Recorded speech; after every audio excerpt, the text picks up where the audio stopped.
থাপড়া তোমার গালের দাঁত ফেলে দেবো, বেয়াদব কোথাকার। তোমার কত বড় সাহস, তুমি আমাকে নিয়ে লঞ্চে করে কেবিনে করে তুমি চাঁদপুর যেতে চাও? তোমার উদ্দেশ্য কি সেটা কি আমি বুঝি না? বরিশালে লঞ্চে উইঠা নিব কেবিন, বন্ধুরে মোর বুকে লইয়া দিব একটা ঘুম। আয়শা, ইলিশ মাছ পছন্দ করেন? হ্যাঁ করি, কিন্তু কেন? তাইলে চলেন একটা কাজ করি, আমরা সদরঘাটে চলে যাই, তারপর লঞ্চে করে প্রাইভেট ক্যাবিন রুমে করে আমরা চাঁদপুর চলে যাব, তারপর ওখানে গিয়ে ইলিশ টিলিশ খাইলাম, আবার সকালের লঞ্চে প্রাইভেট ক্যাবিন রুমে করে আবার ঢাকা চলে আসবো। তাই না? তো তুমি যে রাতের বেলা বাসায় থাকবা না, বাসায় কি বলবো?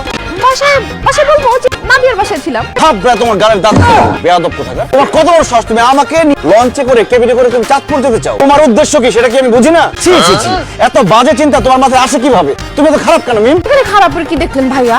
আমাকে ইলিশ খাওয়াবা ভালো কথা, কেবিন রুমের কথা কেন বললো? আসলে ভাইয়া হয়েছে কি, বরিশালে লঞ্চে উইঠা নিব কেবিন, বন্ধুরে মোর বুকে লইয়া দিব একটা ঘুম। আয়শা, এই গানটা সারাদিন ধরে শুনতেছিলাম তো, এর জন্য মাথার মধ্যে কেবিন রুমের কথা ঢুকে গেছে, এর জন্য ভুলে আপনাকে বলে ফেলছি। বুঝতে পারছি, তুমি ভালো গানও শোনো না, ভালো সিনেমাও দেখো, আলতু ফালতু জিনিস দেখো, চিন্তা ভাবনাও তাই আলতু ফালতু। সরি ভাইয়া, জানেন ভাইয়া আজকে না একদম বাসায় যেতে ইচ্ছা করতেছে।